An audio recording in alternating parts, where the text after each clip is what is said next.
अनुपम छवि लहरियां। सखियों की सेवा विचित्र है। युगल परस्पर निकट बैठे, सो सिंहासन जरा छोटा लगाया। इस तंग से सिंहासन पर अत्यधिक समीप हुए लाडले युगल विराजमान हैं। सखियों के हृदय में कसक तो है कि स्थान छोटा है, किंतु दोनों को यूं पास पास सुखमय पाकर आनंदित भी हैं। युगलवर कुछ टेढ़े से बैठे हैं। इस और प्यारी जू व उस और कुंवर लाडले विराज रहे हैं। तीनों ओर से सखियां कुसुम बरसा रही हैं और रसशेखर लगे हैं इस प्रयत्न में कि हृदयेश्वरी से नयन मिल जाएं एक बार। हमारी रसनागरी कुछ लज्जाई सी पलक उठाती हैं। जैसे ही ये प्रियतम के मुख कमल की और नयन की, तो देखा कि एक श्वेत रंग का नन्हा सा पुष्प लाल जू के केशों की एक घुंघराली लट में अटक गया है। बड़े लाड से किशोरी जू अपना सुकोमल कर पल्लव उठाकर इस फूल को निकालने लगी, किंतु ये तो कुछ अधिक ही प्रेम से उलझा है।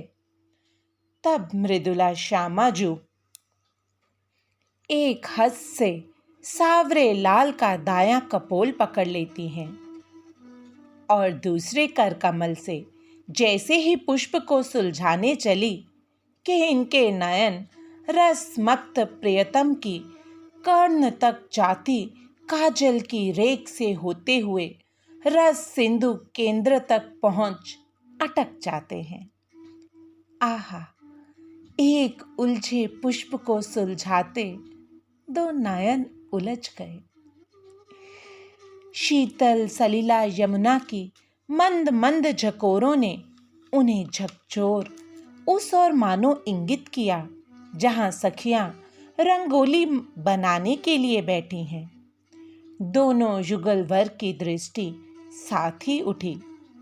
प्रियतम ने अब अपनी कमल कोमल करा उंगलियों से प्रिया जू की चिबुक उठाई, मुख तनिक ऊपर किया। सघन पलकों की आड़ से वे प्रणयनी किशोरी की उस रूप रस धारा को उच्छलित छवि तरंग मालाओं को अवलोकने लगे कि तभी सखियों का नयन संकेत पा लाडली जू और प्रियतम दोनों पीले पुष्पों से रंगोली बनाने लगे। यह प्रेम दृश्य निहार लग रहा है कि आज तो यमुना रस रानी की धारा विपरीत दिशा में बहने लगी है।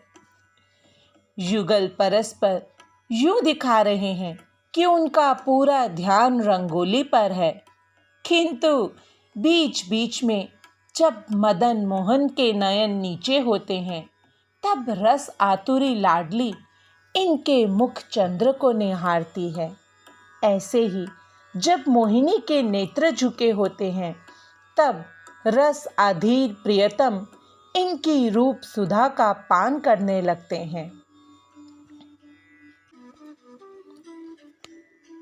इसी समय ऐसा हुआ कि इस डलिया में से पुष्प उठाते समय दोनों ने एक ही समय एक ही पुष्प को पकड़ा।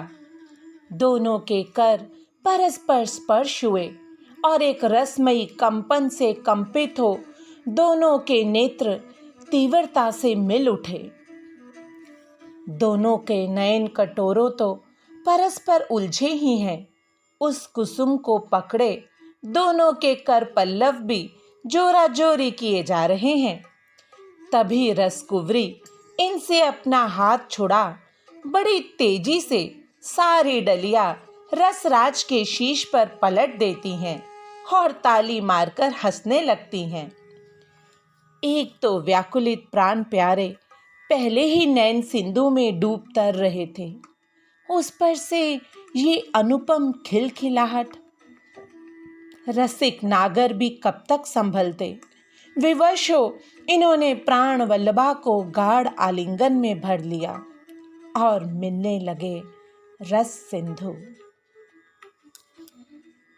पहला प्रश्न, लाडली जू ने प्रियतम के केश की लट में उलझे पुष्प को निकालने के लिए प्राण प्यारे पर कैसे प्रेम रस की बौछार की? उदाहरण, उनके कपोलों को स्पर्श किया तो कभी केशों में करा उंगलियां फहरा केशों को सुलझाने का प्रयास किया।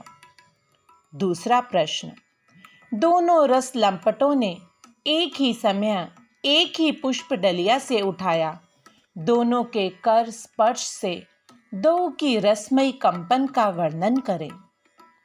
तीसरा प्रश्न, जब प्यारी जू ने डलिया के पूर्ण पुष्पों की प्रियतम के शीश पर बौछार की तो उन पुष्पों से बनी हुई रंगोली ने अद्भुत आकार ले लिया।